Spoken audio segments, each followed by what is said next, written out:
예, 말씀드린 것처럼 글로벌 금융시장의 주요 이슈들 오늘은 인베스팅닷컴 허재범 지사장님과 분석하도록 하겠습니다. 어서 오십시오, 지사장님. 네, 잘 부탁드리겠습니다. 저희 시간에 또 뵙게 돼서 또 많은 정보를 기대하겠습니다. 말씀드린 것처럼 당장 FOMC가 지금 진행 중이어서요. 예, 뭐 시장에서는 기대감은 좀 있는데 어떤 게 포인트인가요? 일단 오늘부터 시작되는 FOMC 같은 경우는 뭐 2일간에 걸쳐서 회의가 있겠습니다. 예. 그 제롬 파월 연준 의장이 그 인내심을 가지고 통화 정책을 하겠다고 한 이상 현재로서는 금리 인상에 대한 가능성이 희박한 걸로 봅니다.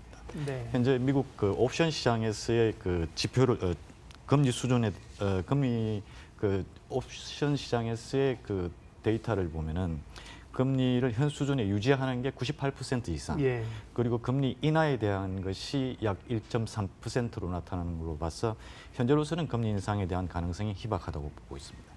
그렇겠죠. 예. 금리 조정은 뭐 거의 없을 게 맞을 것 같고요. 이제 점도표를 어떻게 조정하느냐, 그리고 이제 자산 축소에 관한 얘기를 할 것이냐 이런 거잖아요. 관련해서 이제 어떤 얘기를 할까, 또 얘기가 나오면 시장의 반응은 어떨까요?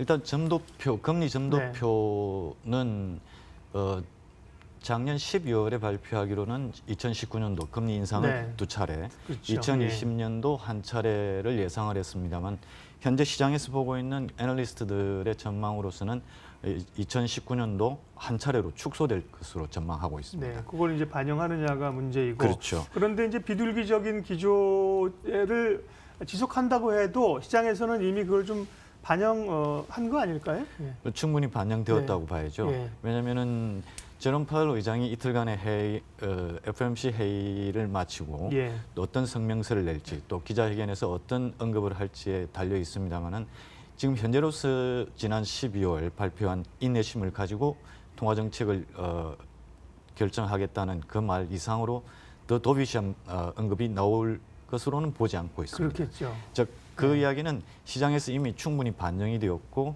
FOMC 발표에 이변이 없는 한 시장은 그다지 큰 영향을 받지 못할 것으로 전망됩니다. 네, 우리는 금융통화위원회는 이제 하루의 회의를 끝내지만 미국의 공개시장위원회 FOMC는 이틀간 회의를 하죠. 그리고 그렇죠. 이제 첫날, 둘째 날 이제 오전에 회의 결정하고, 네, 식사하고 이제 오후에 기자회견 보통 합니다. 그렇죠? 예, 그렇습니다. 2시경 그러면 이제 우리로서는 목요일 날 새벽이 되니까요. 예. 결과들을 내일 아침에 이제 보게 됩니다. FOMC 얘기부터 했고요. 미국의 이제 경제 상황들을 좀 보겠습니다. 지표가 보면 지난번에 그 소매 판매 쇼크부터 해서 예. 또 좋게 나오는 것도 있고 좀 왔다 갔다 하는 것 같아요. 경제 지표들이요. 경제 미국 지표가 상황은. 현재로서는 조금 혼조세를 그렇죠. 보이는 양상이죠. 예. 지난주 발표한 미국 제조업 지수는 2개월 연속 하락을 보였고요. 네. 그다음에 또 뉴욕 연원의 그 공장 활동, 팩토리 액티비티도 기대에 미치지 못하는 네. 모습이었습니다.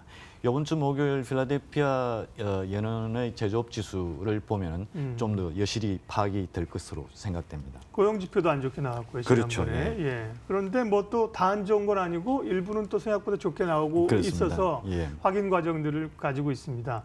결국 이제 미중 간의 무역 전쟁이 사실은 중국에 타격을 줄 뿐만 아니라 미국 경제에도 부메랑이 돌아와서 어렵다는 거 아닙니까? 무역 그렇죠. 적자도 예. 늘어나서 트럼프 행정부가 지금처럼 중국과 그렇게 계속 싸움을 하고 관세를 부과하면 미국도 타격이 있을 수 있다. 연간 1조 달러의 GDP 손실이 있을 것이라는 보도가 있었는데 예. 1조 달러는 뭐 감이 안 옵니다. 어쨌든 간에 예. 이건 어떤 얘기인가요? 이거는 지난 월요일이죠. 예. 18일 현지 시간으로 미국의 싱크탱크 로디엄 그룹하고 예. 미 상무부가 공동으로 내놓은 보고서에 의한 수치인데요. 트럼프 행정부가 지금 현재 중국에 대해 총 2,500억 달러의 그 수입품에 대해서 10%에서 25%의 관세를 부과할 경우 예. 미국은 연간 GDP 손실이 약 1조 달러에 달한다는 겁니다. 그런데 이 부분은 사실상 도널드 트럼프 미국 대통령이 중국의 IT 기술 강제 이전 또는 해킹에 따른 피해를 산정한 게 약 네. 연간 500억 달러입니다. 즉 미중 무역 마찰 또는 무역 분쟁으로 인해서 미국이 더 큰 손실을 보고 있다는 게 현상입니다. 그럼에도 불구하고 뭐 제가 잠깐 말씀드렸습니다만 뭐 라이트 아이저나 강경론자들은 이번에 확실히 군기를 좀 잡자는 그런 생각인 것 같아서 그죠? 그렇죠. 뒤로 잘안 몰려가려고. 제일 큰 문제가 네. 지적재산권, 그러게 말입니다. 그리고 기술 네. 이전의 문제, 그다음에 또 하나는 합의를 일단 해놓고 합의에 대한 이행 조건입니다. 그렇죠. 이행을 하지를 않으면은 결국은 합의는 무산되는 거고, 시장에서 예. 지금 나오는 이야기처럼 제2차 무역 분쟁이 예상된다는 말도 지금 합의를 이행 준수 의무까지 확실히 하지 않으면은 결국은 또 다른 분쟁의 소지가 있기 때문에 미국 측에서는 상당히 그 부분을 강조를 하고 지금 협상에 임하는 것으로 알고 있습니다. 미국 측에서의 사실 협상하라는 측면에 한쪽 면에서야 확실하게 매듭을 짓는 게 승기를 잡았을 때 밀어붙이는 그렇죠. 게 맞긴 하나 예. 상대방이라고 하는 게 있는 건데 예, 좀 돌아나갈 구멍을 너무 안 주는 것 아닌가 싶어서 그렇죠. 좀 어렵습니다. 예, 중국 얘기도 좀 하죠, 지사장님. 예, 중국은 이제 양회가 이제 끝이 났고요. 예. 지금 경기 성장에 대한 경기 부양 얘기를 계속하고 있고. 소위 이제 중국이 당면하고 있는 리스크들이 계속 여전하다. 그래서 소위 이제 회색 코뿔소 리스크, 이게 이제 금융 부분. 뭐 주로 제 중국은 뭐 이 부동산 버블이라든지 공기업의 부채라든지 이런 얘기를 많이 하는데요. 예, 중국이 당면한 회색 코뿔소는 어떤 것들입니까, 소장님? 우선 네. 그 시청자 여러분들을 위해서 네. 회색 코뿔소가 코뿔소에 뭔지부터. 대한 예. 의미부터 먼저 그렇습니다. 말씀드리는 예. 게 좋겠습니다. 회색 코뿔소는 그 동물 자체에서 덩치에서 나타나듯이 그 모두 이미 예상을 하고 여파가 이 영향이 오면은 큰 시장의 요동이 있을 충격이 거라는 있는 것을 거죠. 충격이 있을 것을 예상을 하고 있습니다. 그런데 때로는 그걸 간과하거나 무시했을 때 당하는 시장의 충격인데요. 지금 현재 중국 시장 전체 금융 시장을 보게 되면은 지방 정부들의 숨겨진 부채, 그 다음에 채권의 디폴트, 예. 부동산 부동산 시장의 리스크, 이런 전반적인 부분이 중국 금융 시장의 크나큰 리스크를 지금 예상을 하고 있습니다. 근데 이 부분을 미리 잘 모니터링해서 조치를 취하지 않으면 중국은 전체적인 금융 시장의 붕괴도 예상될 수 있습니다. 그러면 중국의 최근에 지표 나오는 것들도 좀 부진한 편이죠. 그렇죠. 네. 저 산업 생산부터 시작해서 네. 중국의 PMI도 그렇고. PMI 제조업 관리자 지수도 상당히 저조한 상태로 나타나고 있습니다. 예. 이 부분이 미중 무역 분쟁의 영향으로 봐도 무관하지 않다고. 말씀하신 것처럼 이제 회색 코뿔소는 뭐 저도 몇 차례 언급을 해드렸습니다. 코뿔소는 원래 회색이죠. 예. 그러니까 별로 이렇게 덜 긴장하고 있는데 얘가 갑자기 방향을 틀어가지고 돌진해 오기 시작하면 리스크가 된다는 거죠. 그렇죠. 소위 이제 블랙스완은 검은 백조는 특이해서 보이는데 그렇죠. 그런 예상할 수 없는 시장의 충격은 블랙스완이라고 합니다만 그렇죠. 회색 코뿔소는 시장이 모두 알고 있고 인지하고 있고 예상도 하지만은 때에 따라서는 너무 알기 때문에 간과해서 그렇죠. 당하는 충격이죠. 네. 조금 다른 얘기입니다만 지사장님 오셔서 이 얘기 좀 시간이 중국이 어쨌든 지금 무역 협상하고 막 그러지만 조만간 언제가 될지 모르겠지만 뭐 우리가 겪었던 것처럼 상당한 그 외환 위기나 금융시장 충격이 한번 언젠가 도래하지 않겠느냐 이렇게 좀 예고하시는 분들이 많이 있어요. 사석에도 그런 얘기 들으실 텐데 그런 얘기 들으시면 지사장님 뭐라고 하세요? 지난 일본의 잃어버린 10년이라는 이야기가 있죠. 그와 같은 현상이 중국에도 발생할 소지가 다분히 있습니다. 그동안 경제 성장을 연간 9%, 또 7% 이상을 유지했던 지난 20, 30년간 유지해왔던 중국의 경제 성장이 지금 현재 올해도 6.5%, 작년에 6.5%에서 올해 6.6%에서 6.5%를 보고 있습니다만은 급히 달리던 자동차가 갑자기 브레이크를 밟게 되면은 충격이 크죠. 그와 마찬가지로 중국 경제도 서서히 둔화되는 현상을 보이면 괜찮습니다만은 갑자기 경제 성장이 급격한 둔화를 보일 때는 중국 전체적인 금융시장이나 중국 경제에 영향이 크다고 봅니다. 물론 뭐 섣불리 언제 위기가 온다 이렇게 얘기하기는 어렵습니다만 확률을 좀 따져서 그럴 가능성들도 염두에 둘 필요는 있겠습니다. 예, 글로벌 금융시장 동향 좀 살펴보고 있습니다.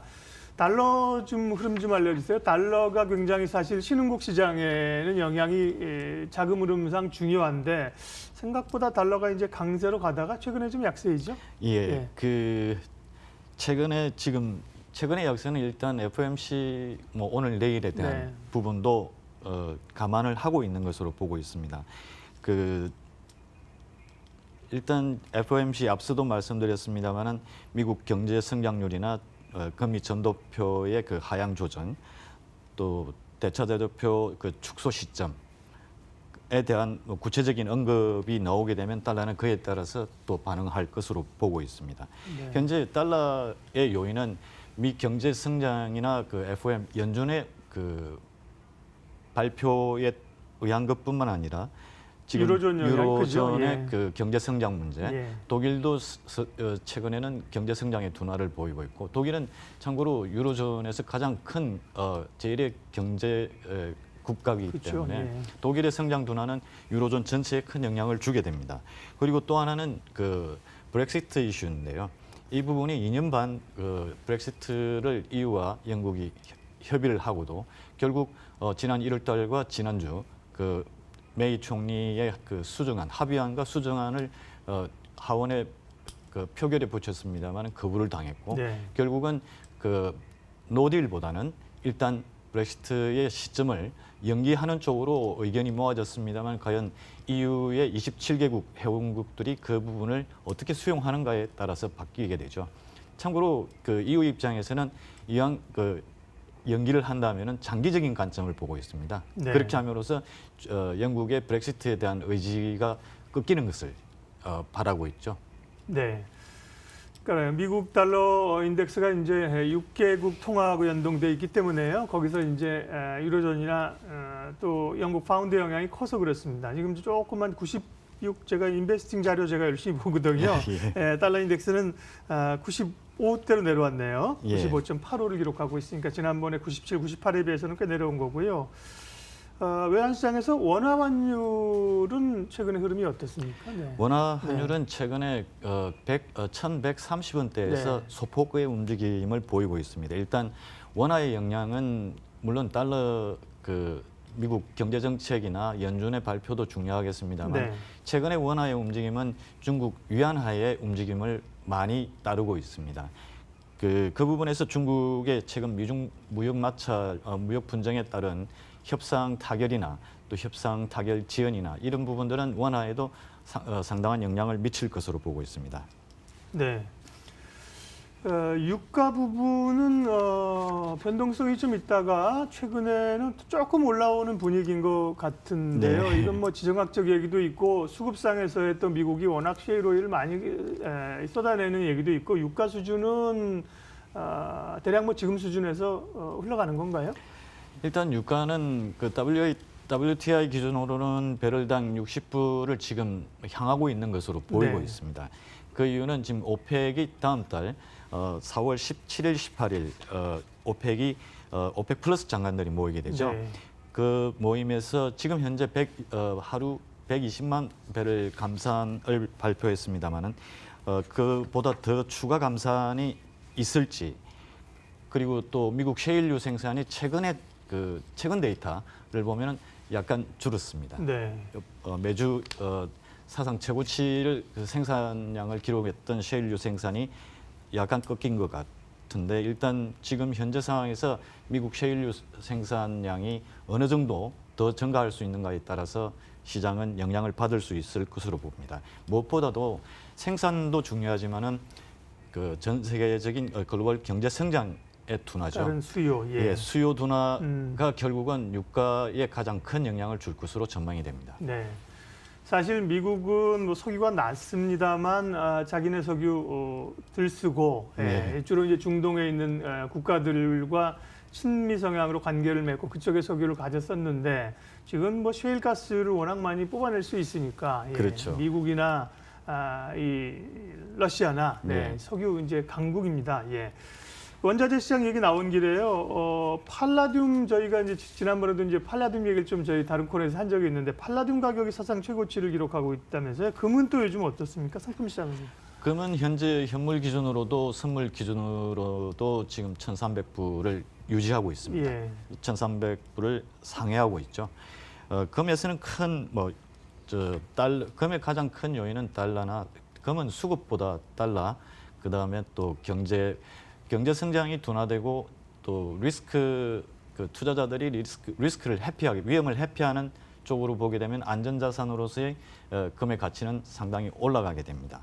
현재로서 미중 무역 마찰 그리고 브렉시트 문제, 그 다음에 유럽이나 중국, 미국 글로벌 경제 성장 둔화가 금에는 어느 정도 지지 요인이 되지 않나 보고 있습니다.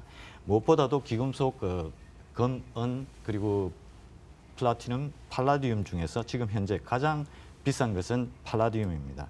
어제도 팔라디움 현물가 기준으로 온스당 1,600불, 사상 최고치죠. 1,600불을 뚫었습니다만은 이 상승 요인은 러시아가 지금 팔라디움의 최대 생산 국가죠. 예. 그다음이 사우디아라비아인데 팔라디움은 니켈을 생산하는 데 있어 바이 프로덕트로 나오게 됩니다. 예, 부산물로. 예. 그렇죠. 니켈은 물론 러시아가 최대 생산국이니까요. 팔라디움의 러시아가 최근에 발표한 것에 따르면은 팔라디움의 스크랩을 수출하는 것을 금지를 시켰습니다. 예. 즉 스크랩으로 수출하게 되면은 가치가 큰 가치가 안 됩니다만은 스크랩은 이제 자체에서 조각 뭐 이런 떨어진 그렇죠. 부산물 이런 겁니다. 그렇죠. 네네. 고철덩어리처럼 그렇습니다. 예. 취급되니까요. 근데 자체 내에서 리파이닝을 해서 재수출하게 되면은 훨씬 비싼 가격에 받을 수 있는 거죠. 즉 그 부분이 전 세계 팔라디움의 공급 핍박 요인이 되지 않을까라는 우려 때문에 급상승을 보이고 있는 상황입니다. 그렇군요. 참고로 팔라디움은 자동차의 배기가스, 즉 가솔린 가스, 자동차의 배기가스 정화의 촉매제로 수요가 상당히 강합니다. 그리고 플라티늄 같은 경우는 디젤 엔진의 배기가스 정화용으로 쓰이는 거죠. 네, 어쨌든 상품 시장도 그동안 정말 꽤 오래 소위 이제 쉬었는데 예. 차트를 기술적으로 분석하시는 분은 참 기었는데 예. 최근에 이제 좀 금도 그렇고 말씀하신 팔라듐도 그렇고 조금씩 이제 꿈틀꿈틀거리는 모양새가 있습니다. 예, 아무래도 이제 안전자산으로서의 그런 가능성들이고요. 예, 마지막으로 차장님 이번 주 FOMC도 얘기도 하셨는데 포함해서 또 주목해야 될 이슈 경제 지표 남아 있는 것 좀 알려주십시오. 네. 예, 일단 앞서도 말씀드렸습니다만은 필라델피아 연은 제조업 지수는 이번 주 모든 시장 관계자들이 지켜보는 주요 지수가 될 수 있습니다. 네. 그리고 또 하나는 이번 주 21일 오늘인가요? 21일 오늘이 메이 21일이죠. 총리가 네. 한 번 더 네. 브렉시트 합의안을 표결에 붙일 가능성이 있습니다. 네. 그 결과에 따라 물론 부결될 것으로 보고 있습니다만 그 결과에 따라서 또 시장이 영향을 받게 되고 또 네 번째로는 영국 중앙은행, 영란은행이죠. 금리 정책 발표를 하게 됩니다. 큰 변화는 없을 것으로 보고는 있습니다만은 현재 경제 전망이나 경제 성장 전망이나 인플레, 소매 판매 수치 이런 부분에 시장의 이목이 쏠릴 가능성이 높습니다. 그리고 마지막으로 유로존의 구매 관리자 지수가 이번 주 금요일 날 발표될 예정입니다. 일단 큰 변화 없이 52% 정도로 보고는 있습니다만은 이 발표에 따라서 유로가 큰 영향을 받을 가능성이 있습니다. 네. 필라델피아 연은 제조업 지수는 언제 발표한다 그러셨죠? 아까 그게 네. 이번 주 그게 날짜가 언제죠? 이제 그게 이제 경제 지표 목요일로 알고 있습니다. 예. 경제 지표 가운데 굉장히 중요한 거고요. 그밖에 이제 FOMC는 진행되고 있고 말씀하신 그렇죠. 것처럼 영국 의회에서 한 번 더 남은 표결을 붙일 것이냐는 지금 메이 총리는 가는데 또 뭐 의회 쪽에서는 뭐 국회의장이 못하게 한다는 얘기도 있고 네. 설왕설래하고 있고요. 왜냐하면 이게 21일 전에 마무리를 지어야 되거든요. 그렇죠. 21일 날 EU 정상회의에서 이걸 받아서 그렇죠. 공을 받아서 어떻게 넘길지가 관심사서 거기까지 팔로우를 하면 될 것 같습니다. 지금 보여주신 그런 일정이라든지 자료들은 그 investing.com에 들어가시면 돈을 내지 않고도 잘 활용하실 수 있습니다. 저도 개인적으로 자료들을 많이 보고 있는데요. 잘 활용들 여러분도 하시면 좋겠습니다. 예, 글로벌 금융시장 동향 investing.com 허재범 지사장님 이야기 나눴습니다. 수고하셨습니다. 예, 감사합니다.